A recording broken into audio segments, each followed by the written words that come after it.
Kua huri te ao, nāna. Ko ia nei, tā etahi o te hunga kua puta ngā ihu i ngā koranga te Wānanga o Aotearoa. Mō te Wānanga Māori kua eke nei ki tōna tau whātekau. He koraua e ono te kautau te kaumātua, he whaia, he pau mātauranga anō no te taumata tohu pairua. E mihi ana ki te wānanga e noho nei ko te tuarua o te motu mo tōna nui. Mai anō i tōna tīmatanga nohi noa nei i tētahi ruma i Te Awamutu, tai noa mai ki tēnei tau 2025.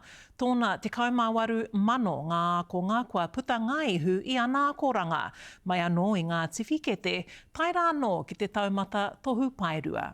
I tūtaki ake a Potaka Maipi ki tētahi toko whā, kua whakawhiwhia ki a rātau tohu pairua i te kura Wānanga nei. Whakanui a te whātekau tau me te rā whakapōtai. Whainga tuatahi kia rongo rātau nā tauira me au rātau whānau ki nā uara me nā takepu, arā ko te manaakitanga.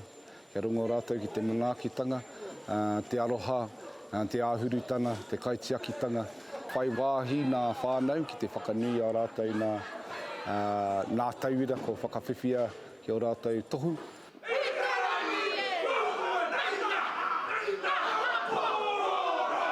E ai ki te kai kōrero o te rā, te kaumāwaru mano ngā whakapōtaitanga. Tōku kaupapa te reo korowai o ngā tupuna whaia, the sacred council of our grandmothers. What they taught me was tikanga Māori. And the biggest probably learning was manaakitanga. Mai ngā kuia ki ngā tamariki pū manoa. Oh, he miharo. Kātahi te rā ko tēnei, he atāhua.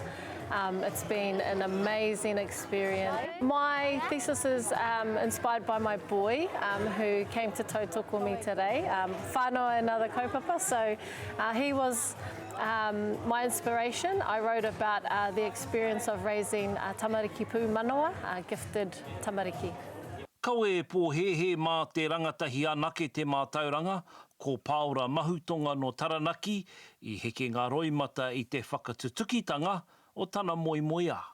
Yeah, I think I'd always sort of had a goal to try to achieve some sort of degree before I turned 60, so in November graduate, so I passed the course, so achieved that goal, but yeah, just encourage everyone, never too old to learn, and I think we're learning till the day we die, so that's my philosophy, so still learning today and open to that, whatever experiences come our way.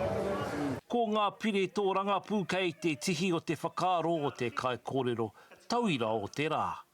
Tēngo takou tuhi ngā rua e ki ana reconstructing the ideology of gender within te ao Māori and taking the positioning that Wairua is the determinant of our identity. Yeah, I think timely that this kaupapa has come to surface with the recent bill that has been proposed by Winston Peters. We know a controversial topic, of course, but where in that space of that bill is mana motuhake and Wairua and other Indigenous identities being included into that. Potaka Maipi, Te Karere.